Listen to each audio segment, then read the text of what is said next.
Mania tại cho sen thàn lại chúng trang tê khá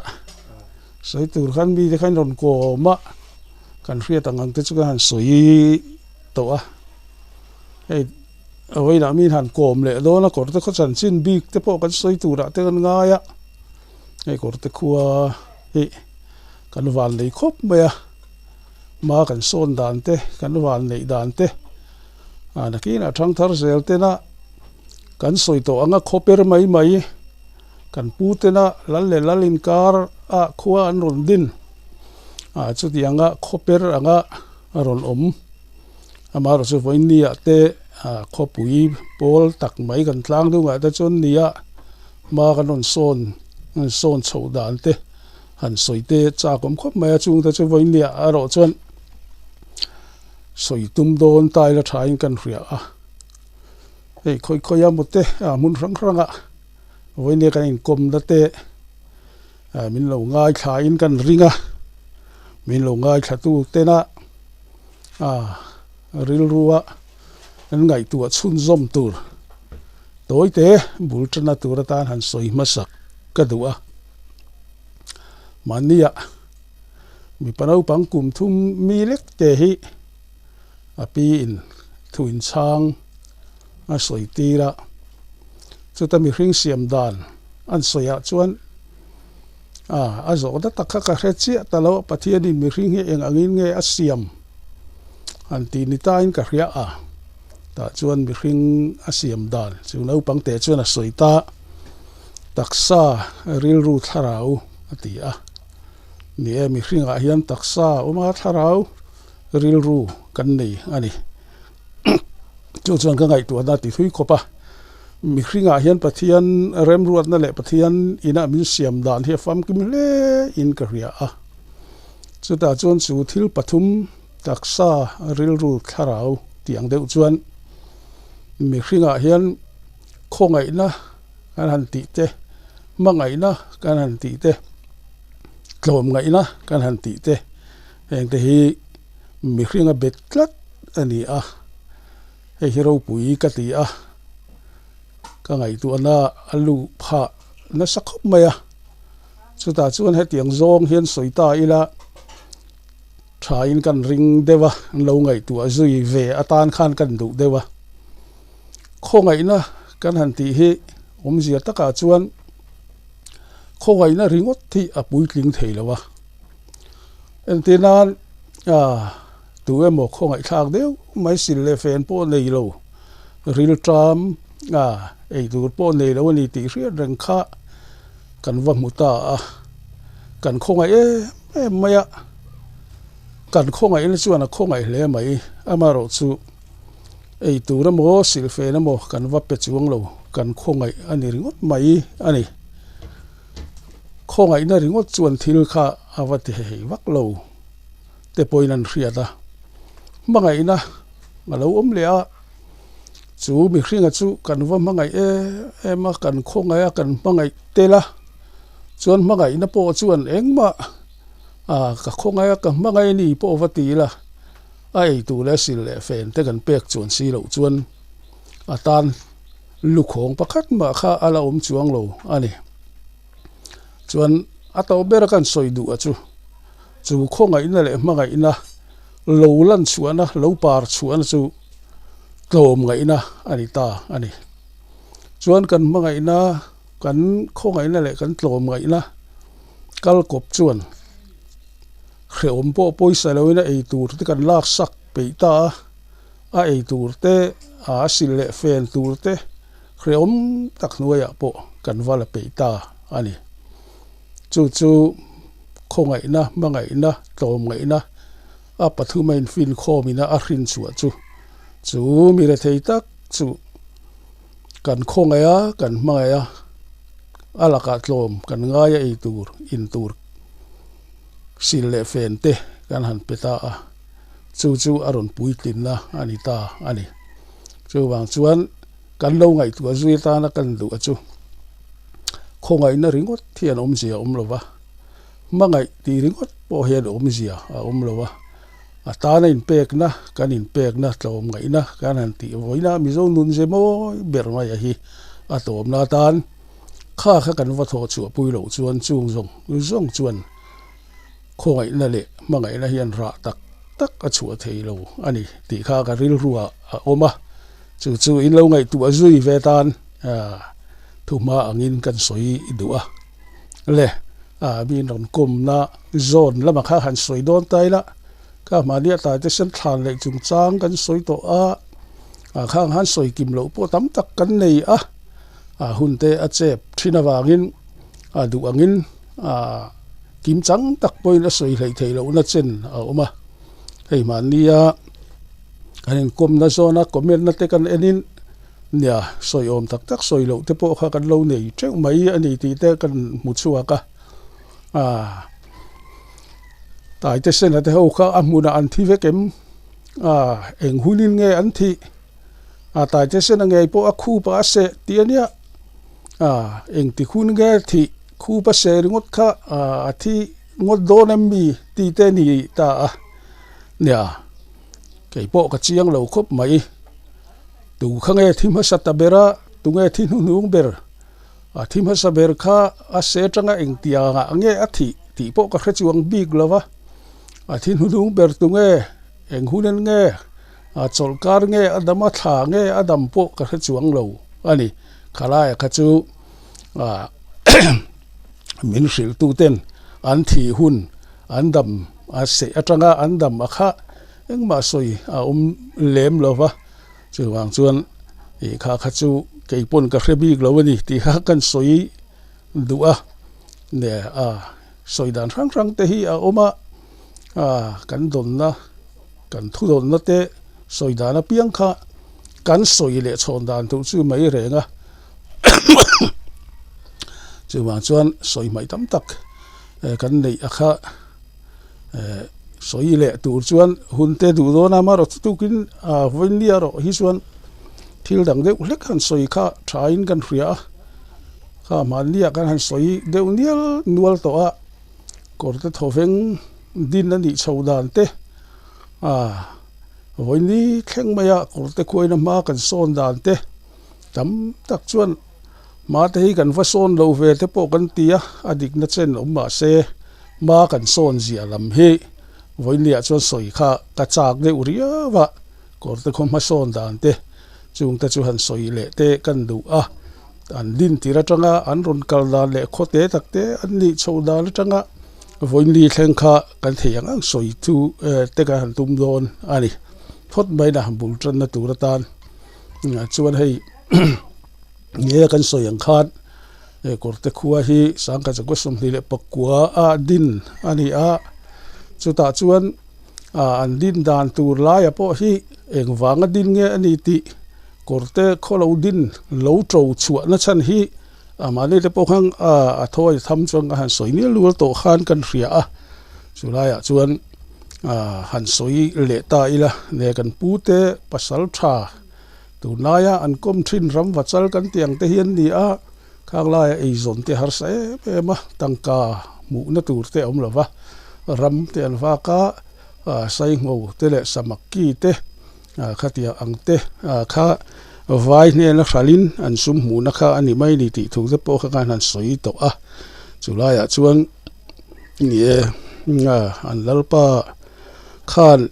an sai ngo tele an samaki ron hon thil te kha enge lo lak sak chin te po nei ve te po niang kan ti to kha dai bula te phumin nalpa riat lo te point an sa mak ki te sai ngo te po kha ti ang khan an da thasa ku te po na lo ei sakani ti te po an soya kha ti ang te ni chhota ka khan ang po ni se tukal lal buanga oma han bia ila chuta chuan akhuwa anga khothar din temin phal sak chuan a khoper ni turin khilai ram khia ol zawa tin tuna korte khomun vel te hi tripura khumi phulung sei atang te chuan lang chiang em ma khinga te khian khuwa din dan te han ngai tu ta ila tin kan pu ten an soi dan chelan ya kan soi achu an han tia cho nên mất saberin kapu thuam lia là hiền important sẽ thì in ama beng var na in a soidana chon karam wa pa in tukala kariaka tukala buanga chukan bia kan in laron omdon ya tin min changa anuwa thian te punin atia tu tenge chulai chura pun kan hrelawa ramwak turanga chuakin pulal buanga ta chon ron dor zuita anin korte khuwa din korte khuwa alo phal sakta ka chuan korte khuwa din tur chuan anin puat cha ta ani chuta chuan hei korte kho din chung cha hian soite atama then khat te chuan kapu din alom chuti khati chuti ang khati ang chuan ke ni kapu te pon tel lom ti te engemo hi ari na sakhop maya chung te chu khriat chian korte khodin tu te hi khriat chian ka du awangin sang ka ko somriat kum khan korte kho din ani laya enge pafing ber iti mai teng ale khathiam ber kania atia ama tong kam dan taka khuta zol nuama pudeng khuma pulu na te pa kazuko ngata korte khodin dan chung changa chumi kazukom kherna chan po chu ka fanu minga hian sang ka ko somsari pakua in fanu ka leya chu kapui da korte khuwa adin choi ka du sia kapu kha na thil ti hi atu le fa te piga hian choi adu thina ani kha ming sak thiam lo deu mai ania fa te minga te po hian me chian ni rang reng si zam reng rengi ten ti thangota chu tianga ming sak thiam lo lu tuk chu ania chewa chu somsari pakua fanu kan leita khan kapu thil ti korte khuwa adin chan akha choi ka du sia wangin korte khodin tluangi tin ming ka choi ta chu nu hreta then khatin ipu din ani hleidem chu tiang khatiang chu lom kapu din alom tia a memorial an pu te memorial khodin tun lia wanga memorial football tournament te siaman tum thu te sa ko somriat kumin kan ria kapu din ni tia lo khati na khan ming fa te minga te lo choi ka lia wangin khoge hi adin tu dik tak re turin kapu te min lo hril te kha lo dik he de unge ni tin pu deng khu ma chu ka juk zot tangat ani pu deng khu ma soidan atanga voini thlenga ka ril ruom le kala hriat reng achu korte khodin tua hian apoimo ber dot tu ipu dot tu kaniang atia nui hu amaya ma kha engtin nge chung tha chu soi vekro katia khati lai khan ipui na korte khuwa din adu lai khan tlangwal kalani khati lai khachuan tlangwal chakle enge khatia ang khotlang tar po muan pui tlangwal ka ni ve wangin ka paliana ka chaka nga ipu khan khuwa te kan din do ne chuan tia mi hruai nge mai kha adu sia ma se ngoro ka puthiom len tlangwal ka nia khuwa kan han dinanga kan tlem don sia engtika nupui ka neyang nupui ka nei phot lo chuan ka du lo nupui ka nei te min nga thei don chuan ka zu yang che ka tia chu ti chuan sa zakua somni pakua korte khuwa dinenia sa zakua somni pasari vel ni ta in ka ria min som kha ma kum ni vel ni in ka ria chu ti chuan nupui te kala nei lo wa mi ngak phot ro ka tia reiwak lawa nupui te chu kan nei ta sa zakua somni le pakua mars ninga in korte khuwa hi katlu chia khi korte apo intara korte khodin intia korthavenga intara mars ti khat tin intar maya khi ni lo mars ninga lom khati la khan le khathiam ber khania ka hrialom alo ti tlat mai sia chu ka honin ka soya chu sign board te bo chu Mars ni khat ti kha Mars ni nga ti in pudeng khu ma soi atangin kan thak le ta ani chuan korte khuwa an din hian arukin kanin hril adu tur zong amaro chu then khat la pem theilo ten oma reilo te I kan ron chun zom ve ang chu lo han kal photula an tia chu wang chuan adin tak tu te thleng ma sa hi chu in sari kan ni an tia chuan an chan china han soi zela sang zakwa som thum vela te po then khat chu an ron lu ta adin tu te jinga mi ka nialom an ti atia pudeng khu ma chuan chu po din tu te jinga mi chu an ni ve mai thove khati ang chi kha an omalom atia chung te chu korte khua an din dan ani chung adin tu te jinga in sari chu heng mi te hi an ni ta puthuam liana ka pu hi a leader ti mayang ani chuan putal daya ani puthang vela ani kher toya an ti maya chu chu ni boka thang liana an tia benkaya an ti boka chuan rotanu ti te khang ho kha din tu te jinga mi amasa te an lia nunga hian pu baya ti te pudeng sura ti te heng tun ma pulian sing puye pa khang ang te kha anu kuma ron pem le te chu an ni tin sang sa ko som thum le pakhat vela te po pem lu chu anom le ngal phul dung se tang ngei po chu an ron chho le deu nial dial ani chung te po chu ei kapa dairi lama te chuanin kapu thu soi chin chia te alo ne khang ang te kha soi vek po tu khriai lem lawanga chu tiang chuan korte khuwa hi din ta ani chuan korte khodin tura phudung se atanga an pem chhodan chanchin te pudeng khu ma chuan min hrila tin pudeng khu ma min hril mai ba ka an pem chhodon khan pem hruai turin pulal buang khuwa tukala tagin tlangwal som an chukal ta chung te chuan dai kianga khuwa an ngak thima chu tiang chuan anin beru chuta in biak kor tukal atanga tlangwal som kalzinga chuan pusiam liana korteina tlang awa hunrei takkan man pusiam liana te kha tukal atanga tlangwal kal som zinga tel ve kha ani chu po chu ka su kom hrepa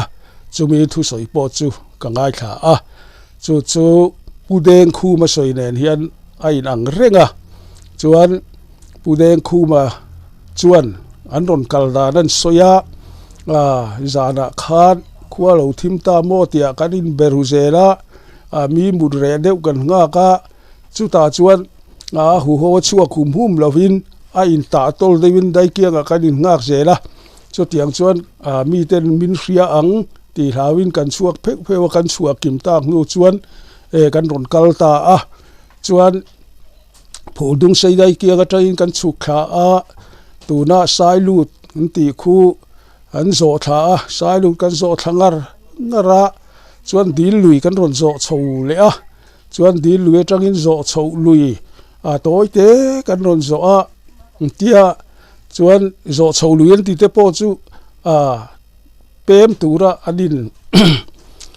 biak thin laya an ron zo chho la te an ron zin ru ka an ron zin ru na kong te ani chung chu an ron kal zela ipu khan ram chin te an lo hria chuan zo chho lui atang chuan tuna khumi zo chho bulami enge tuna chuan pirem ruati huan an ti tong chu khumi mualina zo chho lui somfang mual an ti maya zo chho lui achunna atang khuan zo chho lui an ron per kai chho sana chuan pirem ruati huana mual dung an ron chho ngara dil tlang an ron lon chuak chawa dil tlang an ron dil tlang kha an ron chuak chawa dil tlang an ron zole deta chuan kan han hoya tuna pukhum te huan lita dil kon keng chho tu muala hon kan ron chuk khale dil ko na tangin mual dung bok akhana zel kan ron ti chowa tuna pudeng khu ma soidan chuan zaminga pa huan tlang antia tura chuan kan hria thiam theina tur chuan kan block mun khi mitlang sang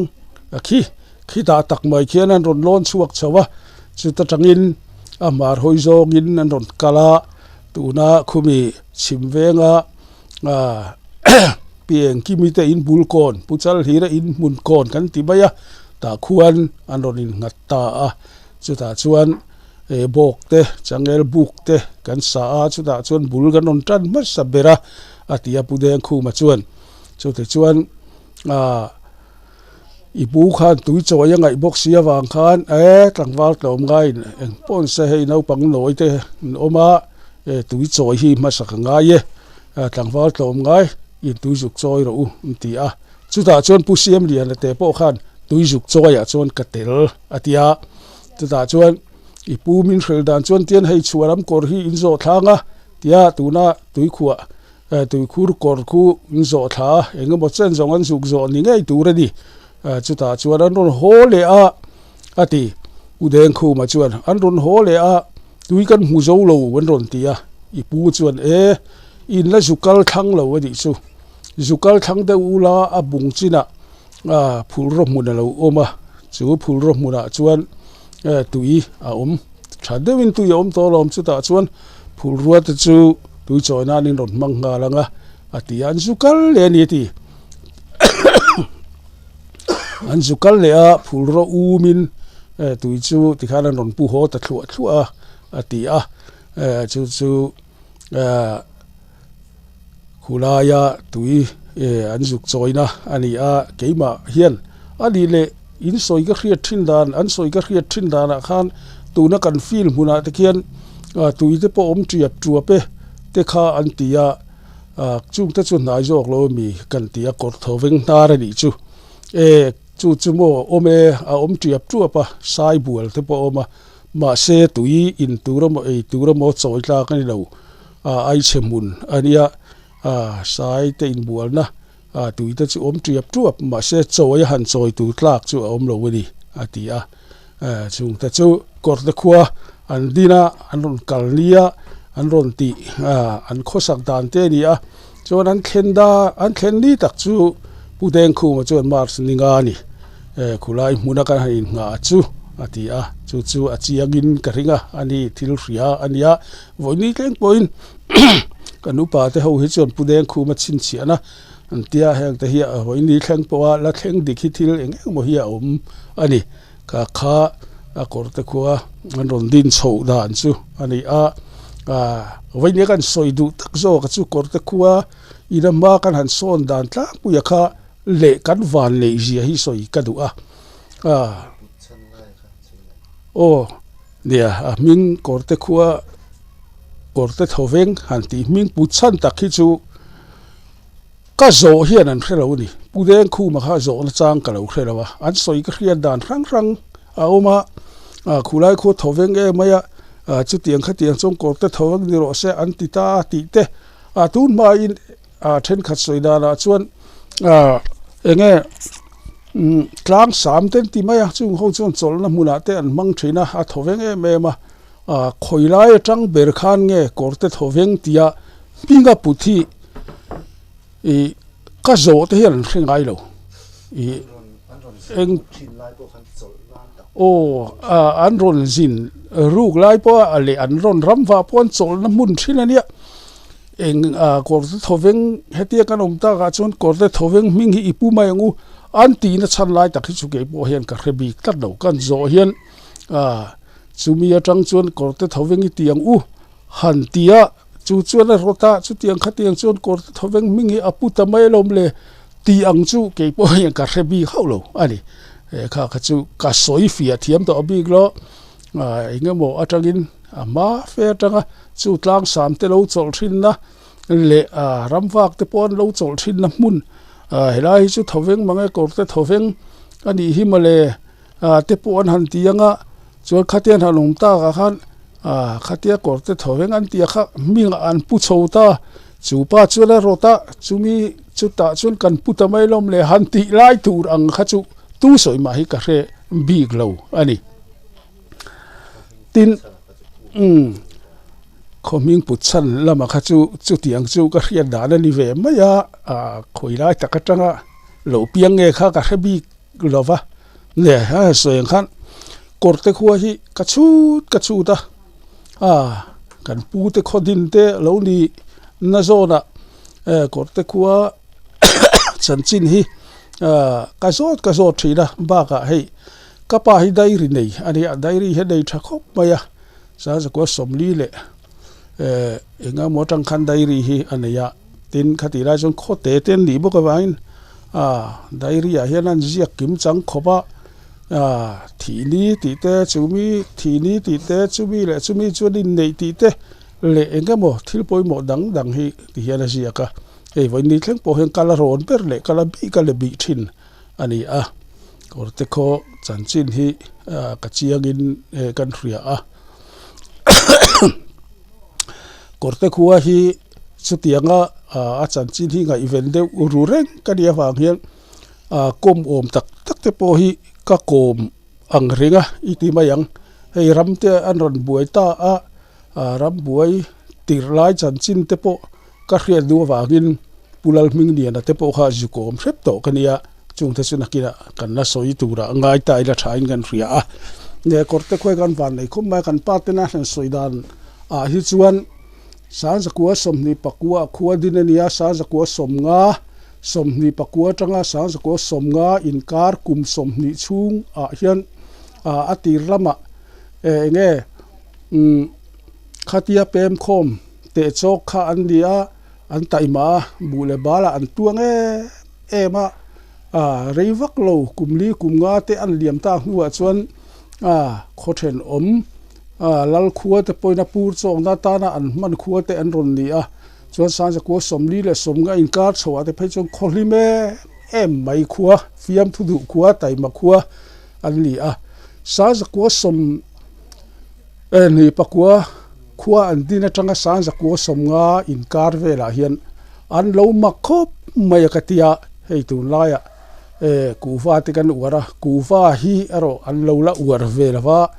khati hun lai khan kan pu te khan enge ser thum ti te teng tere ti te ka tol ti te thei hai ti te chung ang chu phun na chang te kha an lo hre maya hei tu na chim veng kan ti lai zong te huan kha alo ni fa i fika nau pangte kan ni ram boi ma te po ser thum ka tol le thei hai te kan lo na alo ni tin khati hun lai khan an lo du am lo em nge tu nai soidan taka pai tereng mun han ti ang lek khanin mi huan kha in kar thak khia maya chutiang chong kan dai vel zong kha kan pu te ho khan huana an lo siam dai to ni sa zakua som thum le som nga in kar vela khan huan hi an lo wer em to khota gina tu ta nge ani po soi bik cholo ka tol ser thum khatiang teng tere eng kim ba ka kadin ta trom he ni bera keiri nau pangte pon tu ser thum ti po om chuang lawa thum kung tia du kha lo kan nia hral na te la om lem lo boka om jek zuk vek mai kha ania chutiang anga kan pu te an lo fin ma ang reng zia ser thum jong ta le ka tol thei hai ti te an lo phun ma zia te keiri nau pang ram buai ma te poin an phun ang zar te kha kan pu te thil phun zar te kan lo zo ve man ani khodanga hian chu tiang chu atukal ngei le bung hun kan han ti ang chi anga te po khan chu tiang chu om vak lo tlat ani chuan kor te khuwa khan kan pu te khan khati ang thlai huan lam kha an lo uar dai to tin kholim thei tak mai fiam thu du nui za lam te thiam em mai mi te han ni nui dan tu te fiam thu eng mo te kha an lo thiama kholim tak mai an lo ni sa zakua somnga malam vel kha chuan khang lai kha hei kan pa te ho ti tia po kho nom lai kan wang lai ani an lo ti ten sa za ko som nga chho bor vela te pe kan solfa te lo war em to an fe ho te po hian tia kan pa te khan lu ka puitlang sang a na fe ho ma sa hen solfa hi kan zira thenin football an lo pet boka ten tia fil lam football pet pol te sorfa zir pol te atiang khan an hun an fe ho ten khatiang hun khan an lo no khat thin ni kor te khuwa han hli me bu le bal nga khuwa an ni tin ram te an ron buai lai taka phei kha chuan tukal kan han ti te lal khuwa bung mun kan ti te in kholian jok chan kha an chang dai to hrim hrima kor te khuwa kha alian berto ani ram an buai po khan tin bu le bala engkima hati lai khan thedom khuwa tena an tluk lo pur an chok na mun te kha alo li to ani ti kha kan soi le du bokatin ni sang zakwa som nga le paruk sang kha zakwa som nga le pali ani jok chu sang kha zakwa som nga le pali khan village council te kor te khuwa zoram puma village council te in thlan an ronita sang kha zakwa som nga le pali ni som ni le pariat thali April tha ni chu khan village council te an thanga chuta village council piang saber ta chu kan chin chia tan kor te khovi si ma sa te chu tha in kan ria chung te chu han soi kha ka duwa au pa bera chon pusai chala anti tun ma tlang veng thin pusai chala putar te kha tuna hian a tha te po fa te tak chu dam po nom to lowe moni hial chu le chu ti ang chun lia tu le fa te jong la oma pipiak nu ni kita pusai ka banu pu khe pusai chala fanu la dam om chun chu ani kha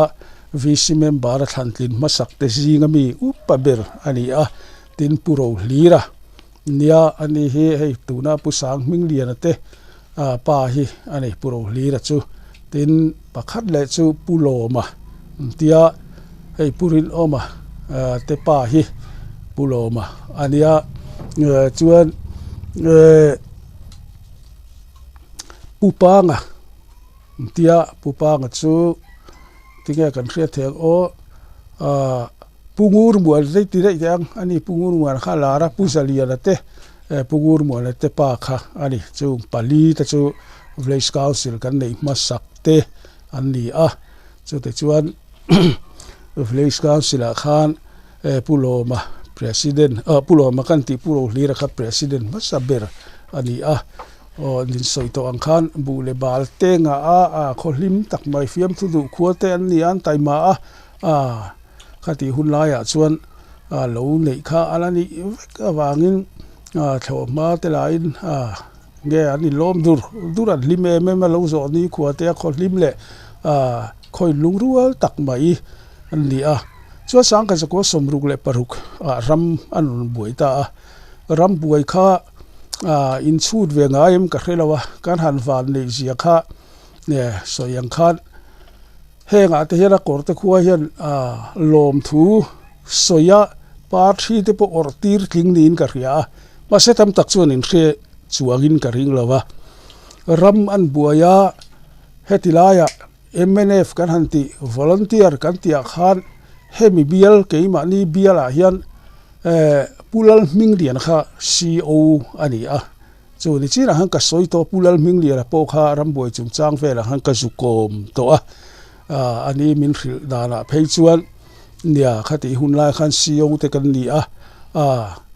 volunteer ho kha kan thik thu he che maya khati la chon kok tu te kan tia CID te kha kan tia in hek mai la ni se atam thu dik lo po fia le thei lo khop te kha tam tak mai oma chunga te po chuan kor te khopa CEO ka nom hi chu kor te khuwa hi chuan kan van nei pha mole nui huk chung kha na tia chuta kan van nei pha mole an ti na chara chu khati lai khan CEO lo ni lo tai la kor te khuwa hian piang lo tur an tam khopang atia chumi om zia chu kan khathiam main ka ringa in hek mai le engeng mukha atama in ka hlum mai te atama khanga khan korte khomi le sa eng mo kha chu pulal ming lian khana lo hum na sale ni ti na ani maya pulal ming lian a khati hun laia si owa an lau mai kha kor te khuwa chuan kan van nei pha ma tin pakhat le a chuan puchong kunga kan pachong kunga tu thangin ani phei chu aladam ani a hian kor te khuwa ram buai khrephak chuan lom thu soi tu tam tak a omani in kan ria khati lai khan kor te khuwa oma khang Punjab Sikho an ron chuak rong tak mai bu mun lam atanga an ron phei kor te khuwa chongku nga lo om tat mai ani kha tlan chewe du lawa ani khan a lo dong songa eng kima a lo dong song fa iveka chuta chuan kor te khuwa po kha an hal lo pha tin kan lo tlan chewek man na chugin daivel han dap le engemaw te kha engma om lovin tiang ang khan chongkunga pachongkunga wangin kor te khuwa kha hal po tok lovin amaro chu kan arvel tlan sanaro chu zan khatte kor te khuan ria wangin khang ang kha chu an suwa samna sale mai thunga khang te kha chu le poi po ani chuang lem lova chuta chuan puchongkunga afako me ma ka rian chu ama soi chu ka hreau lo na chu Punjab regiment ho local rong deu mai kha khati laya MNF khan ambu san lo tuma tuna mar lampang kudam mun apia kan riain karinga korte khuwa ho chuan apia keimani thingpui mun kha ro ra te pon har herna khalaya khan LMG le rifle pahni khat te chu an nei ani ome ta chuan an lo in ringa LMG ten lo buna tuna kudam mun zol toite thingpui mun phei pulal phunga thingpui mun pheya an local lokap tu son an lo in bun ani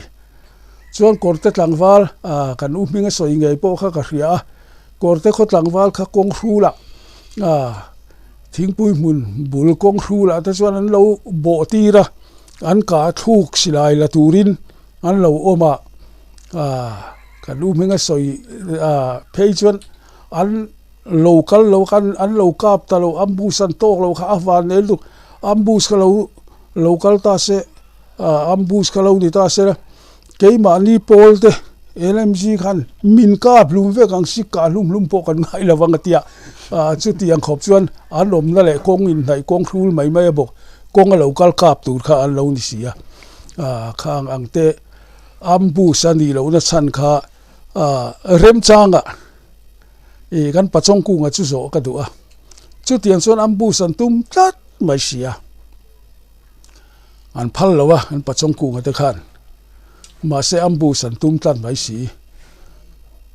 an lo ambus chuan khuan hal vek angana mai lo in kan tuar dol ani ti kha puchongku nga la ria ni in karinga dar lak lama an kal thata dai maya tukal lama kal lo in dar lak lama an her riama mamit lama chho ta dai maya chu puchongku khan tukal lama kal lo in dar lak lama khana kal tin ni in ka ring chu ka rin thuan chu pachongku nga hi zo ka chak katia pachongku gan ambus lo tura MNF te ngena an hlo tin thei tak si lawa chuan Sikho kha